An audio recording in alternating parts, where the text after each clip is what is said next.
जय माता दी, हर हर महादेव। इस चैनल पर आप सभी का स्वागत है। आज की वीडियो में हम जानेंगे महाअष्टमी का व्रत कब रखा जाएगा, कन्या पूजन कब किया जाएगा, महादशमी कब मनाई जाएगी और देवी जी का विसर्जन कब होगा। सभी जानकारी आपको इसी वीडियो के माध्यम से प्राप्त हो जाएगी, तो वीडियो में बने रहिए। जानकारी आपको थोड़ी सी भी उचित उपयोगी लगे तो वीडियो को लाइक ज़रूर करें, चैनल को सब्सक्राइब करें। आइए वीडियो शुरुआत करते हैं। इस बार एक नवरात्र बढ़ जाने के कारण हम लोग अष्टमी और नवमी को लेकर थोड़े कंफ्यूजन में हैं। ऐसे में हम आपको बता दें कि अष्टमी नवमी तिथि की सही तारीख क्या है। इस साल नवरात्रि की अष्टमी तिथि की शुरुआत 10 तारीख दिन गुरुवार को 12:31 से शुरू हो रही है, जिसका समापन अगले दिन 11 अक्टूबर को 12:06 पर होगा। इसके तुरंत बाद ही नवमी तिथि प्रारंभ हो जाएगी, जो कि 12 अक्टूबर को सुबह 10:57 पर समाप्त हो जाएगी। तो ऐसे में अष्टमी तिथि को हम हमेशा सूर्योदय तिथि से ही मान्य किया जाता है। सप्तमी युक्त अष्टमी का व्रत नहीं रखा जाता है। तो अष्टमी का व्रत आपको शुक्रवार 11 अक्टूबर को ही रखना है, और जो लोग नवमी का व्रत रखते हैं उन्हें भी 11 अक्टूबर दिन शुक्रवार को ही रखना है, क्योंकि नवरात्रि में रात्रि को ही महत्वता दी जाती है। तो नवरात्रि जो है शुक्रवार को संपूर्ण हो जाएगी। अगले दिन दशहरा लग जाएगा, क्योंकि 10 बजे तक नवमी तिथि है, 10 बजे के बाद दशहरा लग जाएगा। तो हमें व्रत नवमी का भी शुक्रवार को ही रखना है। दोनों ही तिथि एक ही दिन पड़ रही है। आप कन्या भोजन अष्टमी पर कराना चाहते हैं तो अष्टमी का कन्या भोजन भी आप शुक्रवार को करा सकते हैं, या आप गुरुवार 10 तारीख को भी करा सकते हैं, और चाहे तो 11 तारीख दिन शुक्रवार को अष्टमी नवमी के विशेष पर्व पर भी कन्या भोजन आप करा सकते हैं। सुबह से शाम तक कभी भी करा सकते हैं। 9 दिन ही देवी माँ के हैं। देवी माँ के 9 स्वरूपों की पूजा की जाती है, और अष्टमी नवमी विशेष है। अष्टमी के दिन रात्रि जागरण का विशेष महत्व है। अष्टमी की रात्रि को रात भर जागरण करके माता रानी के भजन किए जाते हैं, माता रानी का जगराता किया जाता है, तो विशेष फलों की प्राप्ति होती है। अब हम आपको बता दें कि एक उपाय करने से माता रानी की विशेष कृपा प्राप्त होती है और सुख समृद्धि माता रानी की कृपा से घर में निवास करती है। तो आपको अष्टमी नवमी के दिन क्या करना है, दोनों ही तिथियां एक दिन हैं, चाहे तो दोनों दिन करें या एक दिन करें। अष्टमी और नवमी के दिन कन्या पूजन का विशेष महत्व है।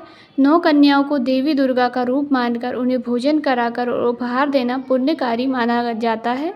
कन्या पूजन के दौरान उन्हें हलवा, पूरी, चने का प्रसाद दिया जाता है। नवरात्रि माता दुर्गा की उपासना का प्रमुख पर्व है, जिसमें 9 दिनों तक शक्ति की उपासना की जाती है। इस दौरान भक्तजन विभिन्न विधियों से माता को प्रसन्न करने का प्रयास करते हैं। नवरात्रि के 8वें और 9वें दिन विशेष रूप से कन्या पूजन का विधान है। यह दिन महागौरी और माँ सिद्धिदात्री की उपासना का होता है, जिन्हें सौंदर्य, सुख, समृद्धि का प्रतीक माना जाता है। माता रानी की भक्ति और उपासना के द्वारा जीवन में आने वाली कठिनाइयों का समाधान होता है और हर कार्य में सफलता प्राप्त होती है। पंचांग के अनुसार इस साल 11 अक्टूबर 2024 को अष्टमी और नवमी एक ही दिन मनाई जा रही है। ऐसे में आप 11 अक्टूबर को माँ महागौरी और माँ देवी सिद्धिदात्री का पूजन भी कर कुछ उपाय कर सकते हैं। कन्या पूजन का सबसे महत्वपूर्ण उपाय है। अष्टमी और नवमी के दिन कन्या पूजन का विशेष महत्व है। 9 कन्याओं को देवी का रूप मानकर, दुर्गा का रूप मानकर उन्हें भोजन कराकर उपहार देना चाहिए। कन्या पूजन के दौरान उन्हें हलवा, पूरी, चने का प्रसाद दिया जाता है, जिससे माता दुर्गा प्रसन्न होती है और घर में सुख समृद्धि बनी रहती है। अगला है, इस दिन अष्टमी या नवमी दोनों दिनों से एक दिन आपको माता रानी को दुर्गा माता की मूर्ति या चित्र पर लाल चुनरी चढ़ाने से विशेष फल की प्राप्ति होती है।